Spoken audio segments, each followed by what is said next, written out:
either younger than us or, you know, passed and retired.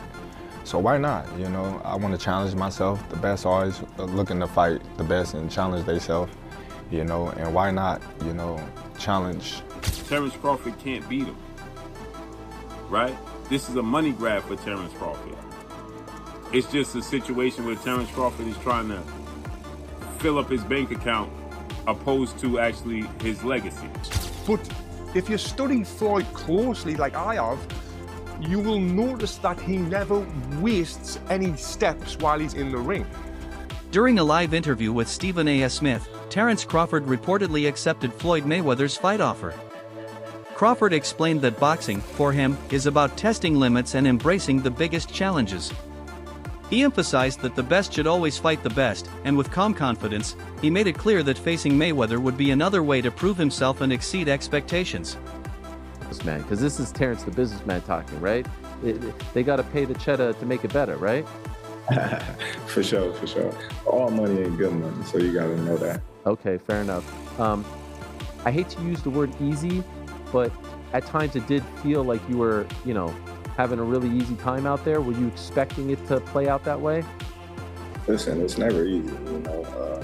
Stephen A. Smith, known for his outspoken commentary, praised Crawford for becoming a champion across 4 different weight divisions.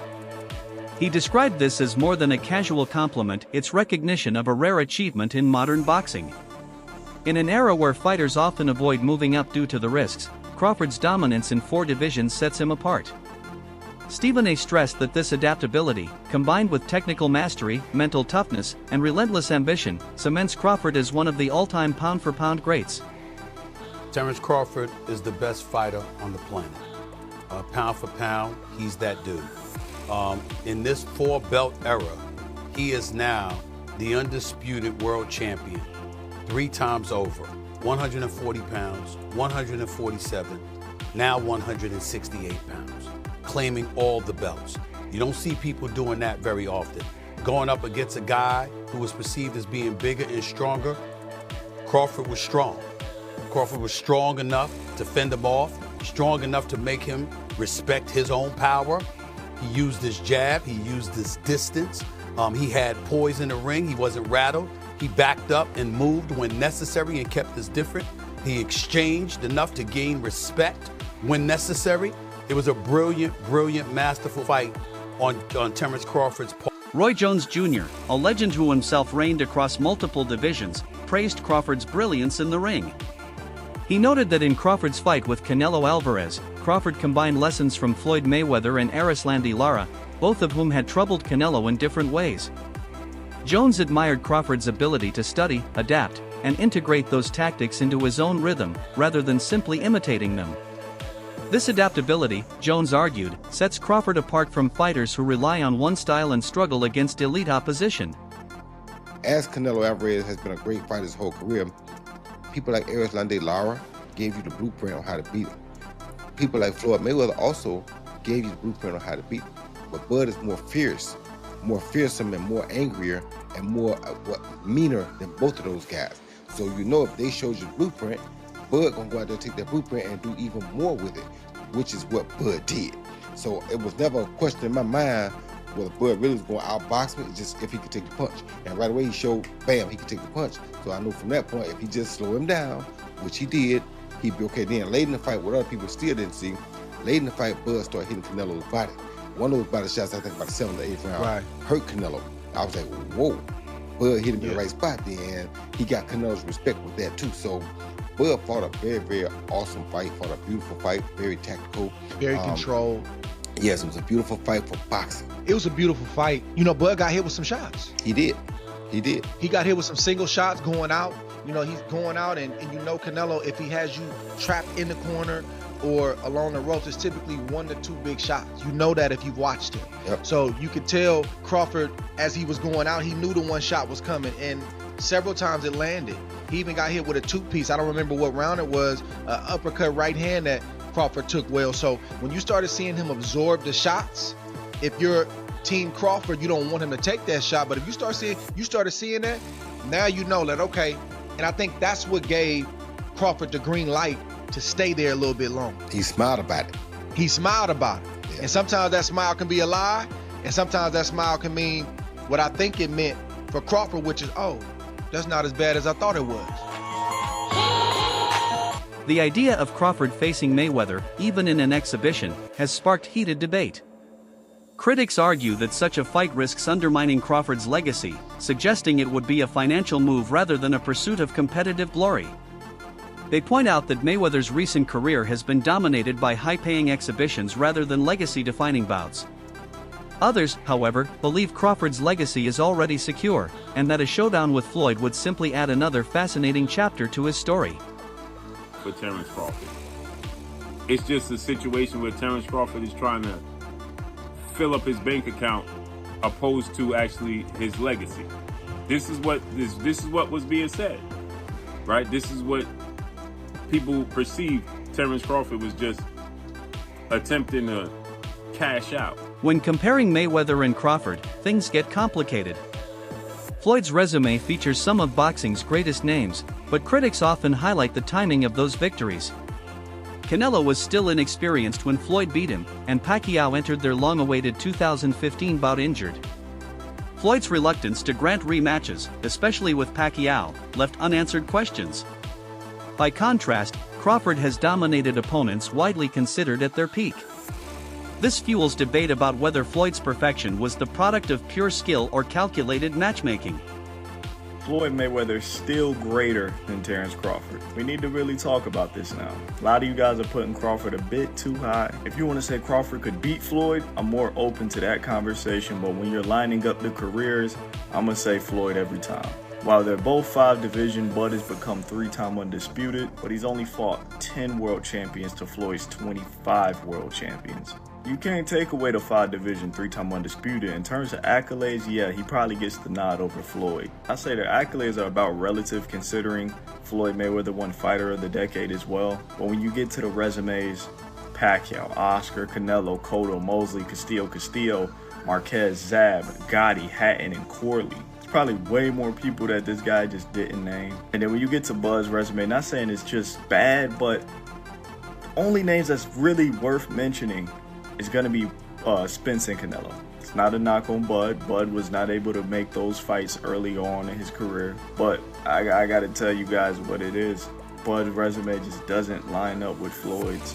Take their top 20 wins. Bud don't even got 20 wins to really sit here and name. Floyd got a good 20-something plus. Bud probably got about 10 wins that we could really sit here and name. Floyd's still greater than Bud in my opinion.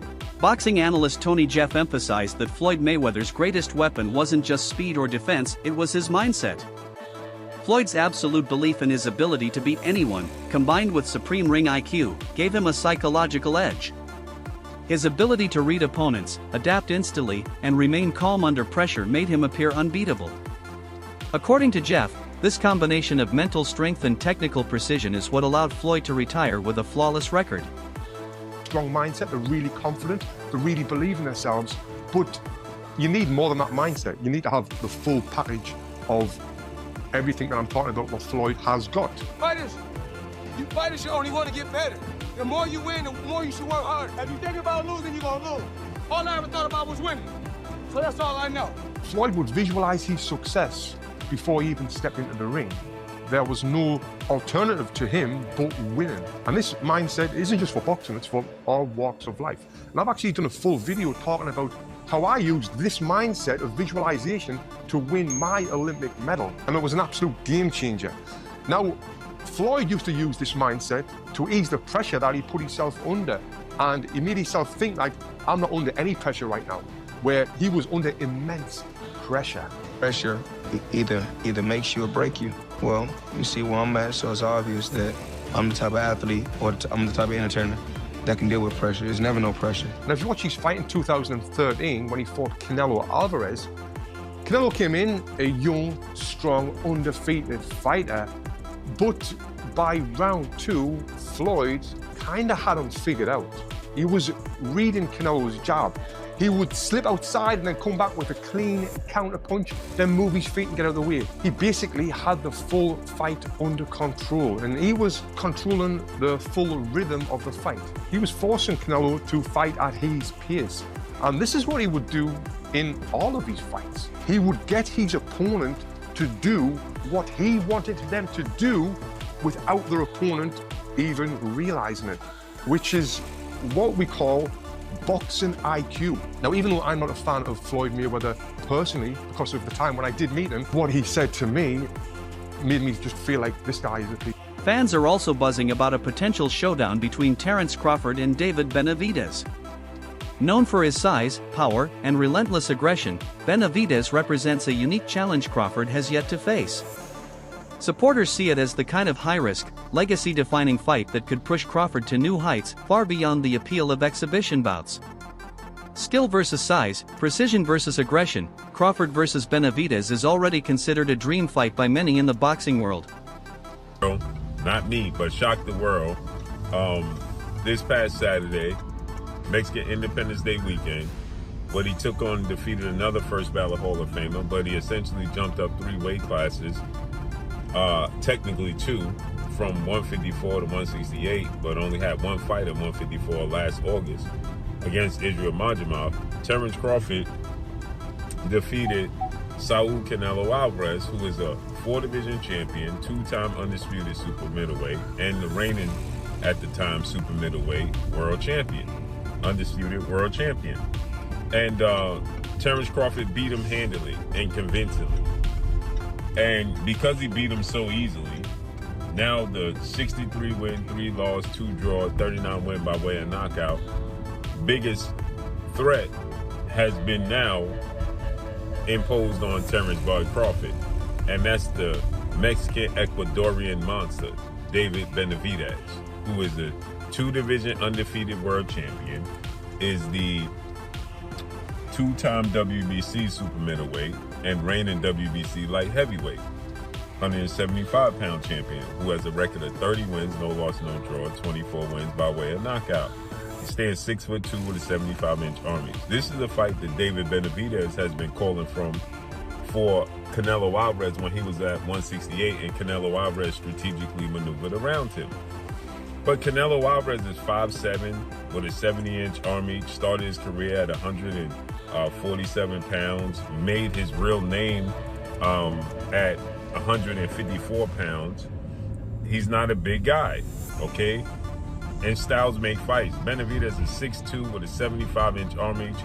His last fight at 168 against Demetrius Andrade, he rehydrated to 193.